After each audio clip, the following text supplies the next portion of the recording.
Hello students, in today's session we will understand how to calculate wind load on our trusses. So in the previous two sessions we have already discussed how to calculate live load, and then we have discussed how to calculate dead load. Basically from last few videos we are trying to understand how to design truss members or how to design one truss. And to design a truss, we have to first go for load calculation.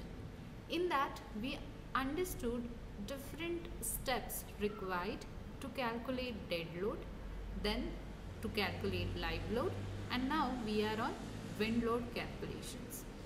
Wind load calculation is little lengthier one, because in this you have to take care of wind pressure and then wind pressures as a whole structure, truss as a whole structure, and wind pressure or wind force acting on the different components of your truss. What I said, the wind load calculation is made for two different things. It is quite lengthier, and why it has become lengthy is because we do it in the two steps. First is to calculate for the whole structure or a truss as a whole structure, and then we calculate for different components on our truss. Okay, so let's start wind load calculation.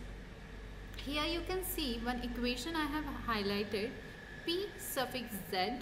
See here, P suffix Z is equals to 0.6 Vz square. What is it?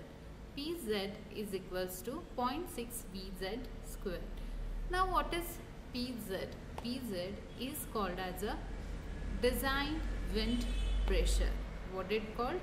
Design wind pressure. Or here, how to calculate design wind pressure is we gonna understand. But in this equation you have one more term, Vz. What is Vz? Vz is, yes, Vz is what? Vz is design wind speed. Speed means what? Meter per second. You can simply know from the physics that the unit which goes with the speed is meter per second. How with one object is moving from one place to another, and with in that process with what speed it is moving, it is what we are talking about here. The speed is, now we are talking about, is about wind.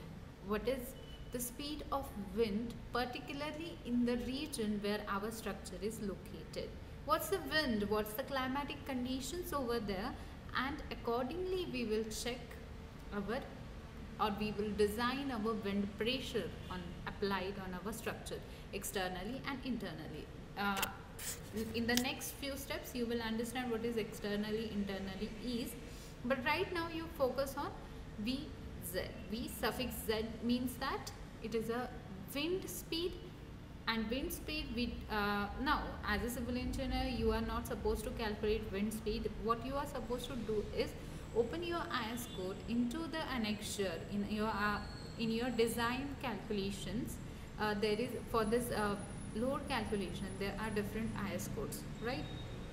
These IS codes are IS 875 part 1, part 2, part 3. Part 1 we used for dead load, part 2 we used for live load. What I said, IS 875 part 1, part 2 or part 3. Out of this 3, part 1 is used for dead load, part 2 is for live load, and part 3 we are using it for wind load calculation. In this IS 875 part 3 IS code, you can get a wind speed for different cities. Our country is divided into the cities, or you can say state wise. You will in the states you have different cities, and in that particular city, what in the major cities of our country, what is the wind speed, what is the average wind speed in the particular region that they have mentioned in the IS 875 in the annexure, you have to open that book and check what is the wind speed in the area where my truss is located, right? Once we calculate Vz, this Vz, once we know, now right now they have mentioned in the problem only. In the problem they have mentioned that wind speed in this particular region, which is Hyderabad. In the Hyderabad we are constructing this truss, and in this city the wind speed is 44 meter per second. What is the wind speed? 44 meter per second. Okay. But this Vz is based upon different things. VB is what? Basic wind speed, that is particularly for, see here, PZ design, PZ is design wind pressure. Okay. Second thing is VZ. VZ is design wind speed. And this design wind speed further depends upon VB, and that VB is particularly the wind speed, basic wind speed of particular region. Okay, so how we going? First is the PZ, that is design wind pressure. Then PZ can be given as 0.6 into Vz square, and therefore what is Vz? Vz is design wind speed, and Vz can be given as formula is mentioned over here. Vz is equals to K1 K2 into K3 into VB. Now what is VB? What is VB? VB is basic wind speed. VB is basic wind speed. Okay, for particular region, what is the wind speed that they have?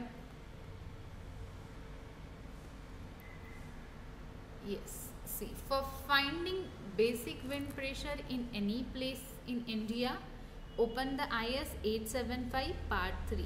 Okay, and that they have divided our country into different regions, and according to that region they have mentioned the basic wind speed for that. You can use that for your reference. Now let's talk about this part. Here I am talking about Vz. Vz is what? K1 into K2 into K3 into VB. VB we understood it is the basic wind speed, particularly mentioned in the IS 875 in the annexure region, and that is the speed for specific area in our city, or it can be in a rural area where our structure is constructed, supposed to be constructed. Now what is this K1, K2, K3 constants mean?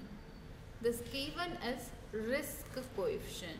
This K1 is mean to us risk coefficient, where K2 is terrain coefficient. K2 is terrain height or structural height coefficient. Okay, K1 we understood, K1 is risk coefficient. Okay, second K2 is terrain height or structural height coefficient, and K3 is topographical coefficient. K3 is topographical coefficient. Okay, now we're gonna understand this three of the concepts or the three of the constants in the deep as below. See here. First is risk coefficient. Now this risk coefficient K1, we are talking about K1, and this K1 is depends upon importance of the building and basic wind speed. On which value it is depends? It is depends upon the importance of the building. Now what is importance of building? And then it is depends upon the basic wind speed. In basic wind speed is what? VB, which is mentioned in IS 875, and this equation is developed by IS 875 again, and this is used to determine risk coefficient for different types of building. Basically, if you go for this equation, you will understand that the K1, if I want to calculate this K1, this K1 is depends upon the importance of building. What is importance of building means?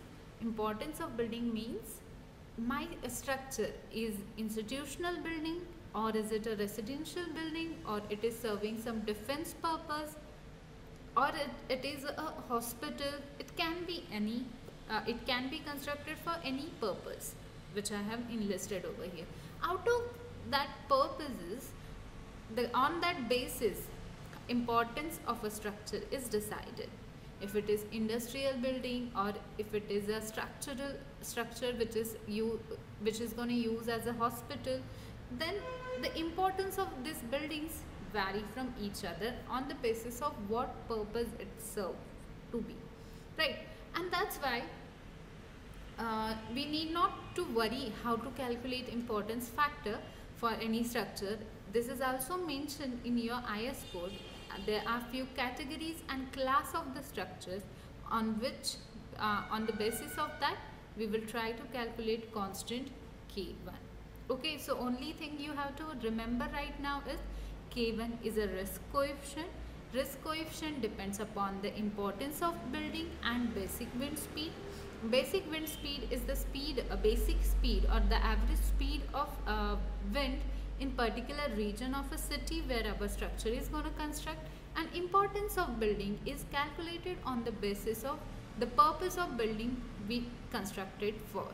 Okay, and this everything is calculated with the help of IS code 875 part 3.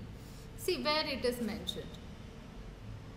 It is mentioned in the clause 5.3.1 and table number 1 of IS 875 part 3 of IS 875 part 3, and it is specifying risk coefficient for different classes of a structure. See here, different classes of structure.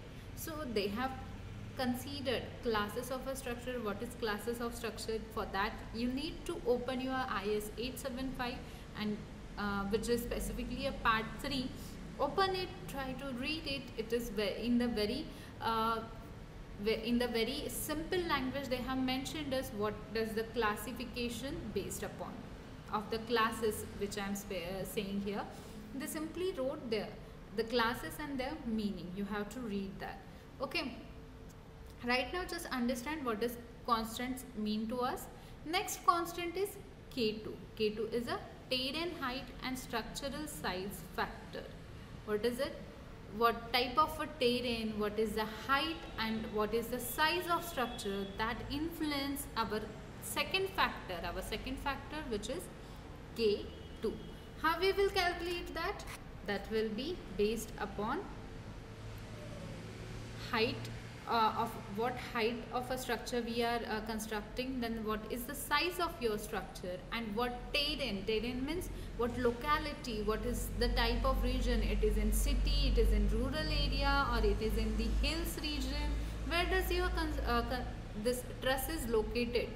On that basis, because see, in the hilly region on the top of hills you feel higher wind force, right?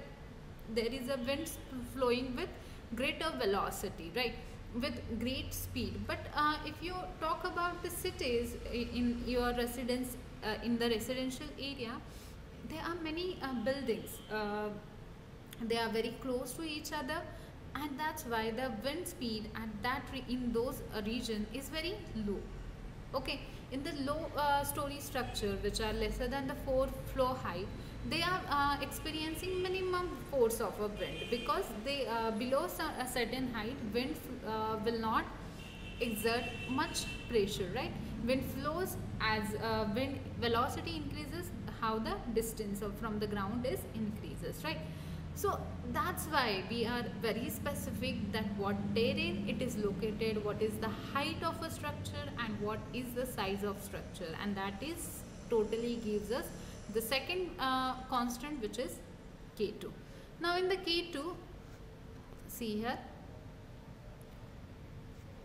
the clause which we gonna use to find K2 is clause number 4.4.3.2b of IS 875 part 3, and you have to go for table number 2. Open your, download this IS code, take a print of it, because you're gonna require it in the examination also. So try to take a print out of it and see what I'm explaining over here. Cross verify it, read those clauses, what that clause is saying to us, try to understand that. Okay, so we are done with the K2. Now we are moving towards K3 value. What is K3? K3 is a topography factor. How to calculate K3? The effect of topography will be significant. Now let's say my truss is located in the hilly regions. There are many mountains, and somewhere in between those mountains I have located, I am constructing my truss or my structure. Then in that case, the slope of your truss, the slope of your roof truss is need to be taken care of. And how to calculate wind forces in those mountain regions, in those hilly regions, that is the question. So to take care of that, we have calculating over here K3 factor. In the K3 factor, you can see here, I'm reading, yes, the effect of topography will be significant at a site when the upwind slope of theta is greater than 3 degree, and below that the value of K3 may be taken equals to 1. What is this now? What this clause is telling us? That is saying us, if this is the ground surface, you are constructing your structure in roof or hilly region, then in this hilly region the slope will be this upwind slope theta. If it is greater, see here, this is your surface, ground surface, this is your hill, and between that you can see over here there is an angle theta I have mentioned. This angle is called as a upwind slope angle, and if this hill has an upwind slope greater than 3 degree, then only you have to worry about K3 value. Otherwise, if that slope is less than 3 degree, if it is less than 3 degree, then value will be taken equals to 1. Then value will be taken equals to 1. So most of the time we construct this, we never go in the hills to construct our or to locate our industrial sheds, right? In that is not the area where MIDC rests into, right? We develop MIDC area near the city, but in the outskirt region, right? And that's why in the ground will be not that slopey, not we are constructing our structure in the hilly regions. The terrain will be more or less plain, and that's why our K3 value, most probably K3 value remains 1 only, because why? The slope, the upwind slope will be always maintained lesser than 3 degree. Okay, so that's how we understood how to calculate K1. For the K1, we required to go for table number 1 from IS 875. For K2, we will use table number 2, and for K3 we understood in most of the region value remains 1, which is constant. Okay, now why we were discussing this K1, K2, K3? Because we want to calculate VZ. VZ is equals to what? K1 into K2 into K3 into basic wind speed, If I want to rewrite it, it will be like VZ is equals to K1 into K2 into K3 into VB, which is design wind speed. Design wind speed, we understood what it is. We understood K1 is a risk factor, K2 is a again one more constant, and K3 is a topographical factor. They are mentioned. Where they are mentioned? They are mentioned in your IS 875. For K1 you will use table number 1, for K2 you will use table number 2, for K3 more or less value remains constant equals to 1. If the slope, upwind slope is lesser than 3 degree, it will remain, value remains 1. Okay. Now we are done with this. Once we calculate Vz, we will able to calculate next important formula, or next important value, which is Pz, design wind speed. So how was the journey for calculating Pz? For Pz, formula is 0.6 into Vz square. To calculate Vz, we require to calculate K1, K2, K3 and Vb. Once we calculate that, we can able to calculate Pz. Once Pz is clear, our design wind pressure is ready to take over further calculation, to take into the further calculation. So let's, this was the background theory for calculating Pz, for calculating what? Pz. But we yet not solved for our truss problem. For our truss problem, let's try to solve this value Pz. Pz depends upon Vz, so let's try to solve K1, K2, K3 first of all. Here K1 remains 1. Why does K1 remains 1? Now go open your page. Let me check, do I have that page with me? Yes.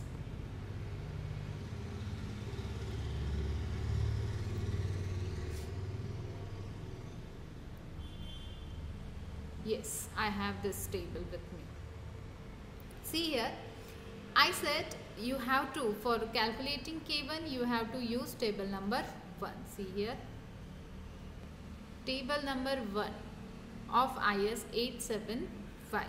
This table number 1 says that risk coefficient for different classes of a structures in different wind speed zones. Okay, but how to decide our class of a structure? See, we have a class of a structure above.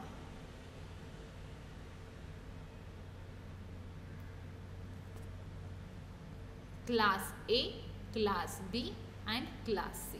Now I want you to read this at home. Read this carefully, what these classes mean to us, because they require us to calculate risk factor K1. Risk factor K1. Now let's calculate it. See here how I am doing it. All general buildings and structures. I am taking it for all general buildings and structure. And what is the lifespan for it? I am taking it 50 years, because in my question they have already mentioned design the structure for this much year of span. That year was mentioned in your question. You have to take care of that. Okay. Now all kind of a general buildings I have selected over here.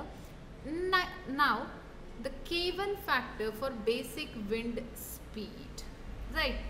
There you can see different numbers: 33, 39, 44, 47, 50, 55. In the Hyderabad city, they have mentioned the wind speed was 44 meter per second. And that's why I will choose value over here for my K1 for 50 years of span. The value for 44 meter per second wind speed will be equals to 1. It is equals to 1. So I decided K1 value is equals to 1 with table number 1 of IS 875. Okay. Now you can see over here there are different table, different rows are also present. What they are, let's read that. Temporary shade, I am reading this now, this region. This temporary shades structures such as those used during construction operations, for example from work, formwork and false work, structures during construction stages and boundary walls. See here, they are mentioning first, they mentioned the all general buildings which we have used in our calculation. Now second type of a structure they have mentioned over here is that the all temporary structures. Let's suppose one construction is started to execute their plan, and for that the workers are coming over there. Some workers stay at the site, and if they are staying at the site they require small houses over there. If they are constructed by trusses or they are temporary, and you can take that structures in this second category.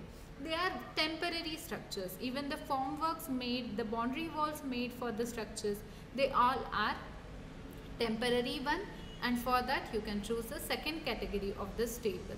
The third one is buildings and structures presenting a low degree of hazard to life and property in the event of a failure, such as isolated towers in wooded areas, whereas and from buildings other than the residential buildings. Okay, it means that the only single structure is located somewhere far from the city. It is located in the outskirts areas of your cities, or it is very far from it, and very few less people are living within it, negligible people we can say. The very few residents are there in that structure. Mostly it can be a industrial shade, or it can be a commercial place where people work for a few hours and they go off to their homes, right? And that's why in that structure it is made for construction, made for commercial purpose. Very few people are living within it, as well as that construction is isolated from the city. There is no structures surrounded to it in that region. Such a structures goes into this third category. And the fourth category is in which the important buildings and structures such as hospitals, communication buildings and towers, power plant structures, they are very important. Because see, if there any disaster takes place, any natural climatic conditions occur in which you have to rush, everyone rush to the hospital. Why? Because due to this disaster, let's take an example of earthquake, natural climatic condition, in which if the structures collapse, people has to be taken care into the hospital who's got injured in that earthquake, right? In that damage, few people get injured and they rush to the hospitals. And what if the hospital within that area where earthquake occurred, that also got collapsed? Then where you will treat your injured people? That's why the hospitals, then communication centers, then power plants, which are power plants are very important, because if the power cut short takes place, how your other equipments which are in the hospitals or in the treatment centers, how they will run? Therefore water tanks, because there need to be water supply to be continued even after the disaster. In that case, such buildings are carried very important, and they has to be stay stronger and should be maintained even after the climatic disasters or in this very dangerous events. Also they have to stand straight, and that's why they are provided with some importance, and for that we have to take care of this factors in our design. Okay, so here we understood how to calculate K1, and from here we understood for our problem the K1 value is 1. Now we are moving towards K2 value. How to calculate K2?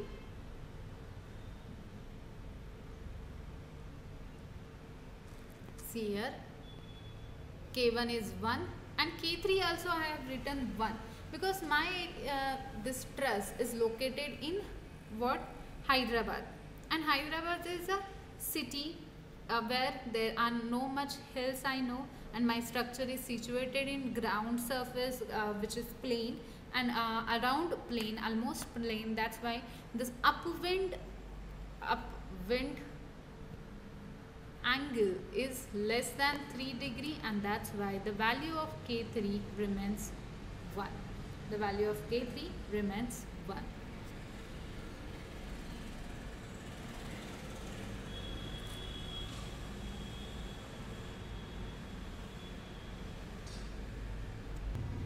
Sorry for the interruptions. We were calculating K1, K2 and K3. K1, K3 we know it is 1. I have explained that. Now for K2 you have to use table number 2. Table number 2 from your IS code. Let's open the table number 2 now.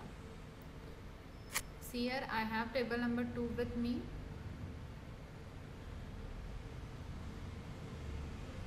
Yes, table number 2. K2 factor. To calculate K2 factor, we have to use this table. But to use this table, we have to check in which category my structure falls. Okay, so in which category my structure falls? Is it in the terrain category 1 or 2 or 3 or 4? Which category does my structure falls into? And to know that, as well as the classes, once we know the terrain category, we have to check class A or class B or class C. How to do that? For that, you have to go for this information. See here, in the same IS code, on page number 8, you can get basic wind speed and everything regarding wind speed. There are everything mentioned in your IS code. You just need to read it, and you are not asked to learn that or mug up that. No need of that, because everything is mentioned in IS code, and IS code are allowed in your exams. So now category 1.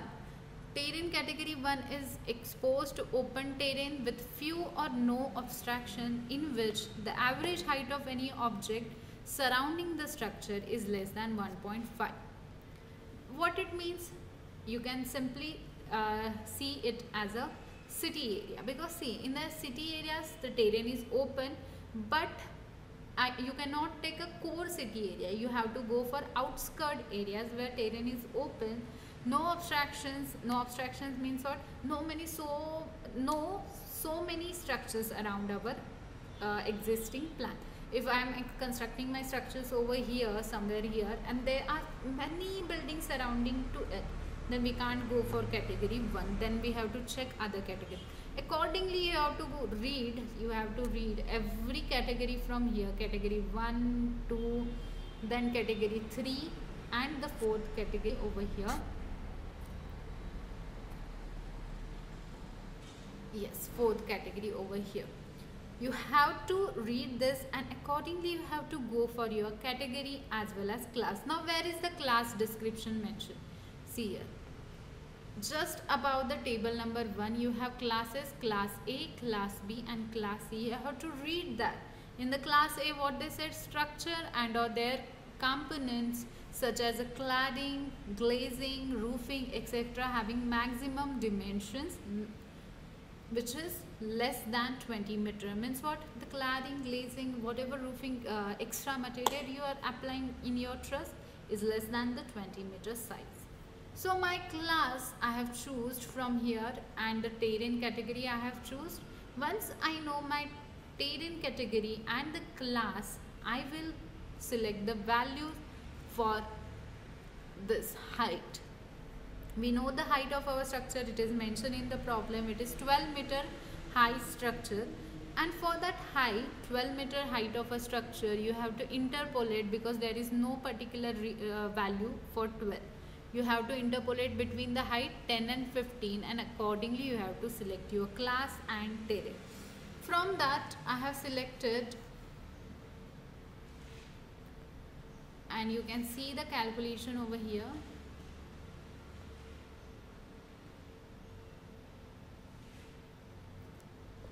Yes,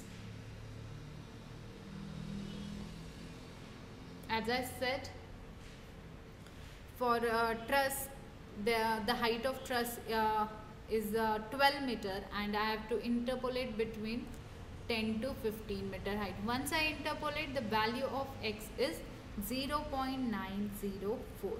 Now I'm keeping you to understand this values which I have taken from table number 2. Let's practice this at home. You do this at your home and try to understand from which exactly the terrain and class I have selected that values. I'm keeping that to you. I hope you will understand that, and that's the way only. That's the way you can open your IS code and go for that, and I hope you will do that on yourself. Once you interpolate the value K2 is 0.904, we understood. Now everything is known to us. K2 value known, K1 is 1, K3 is 1, and VB is 44 meter per second. Put the every value into the calculation and calculate VZ. Calculate VZ. Once we know VZ, put that value back to the pressure calculation, where 0.6 into VZ gives us 949 Newton per meter square. This is the design wind pressure. Pressure means what? Force per unit area, therefore unit is Newton per meter square. That's why our unit over here is Newton per meter square. Correct. Now PZ will be 0.95 kilonewton per meter square. This PZ is 0.9 kilonewton because I have converted Newton to kilonewton.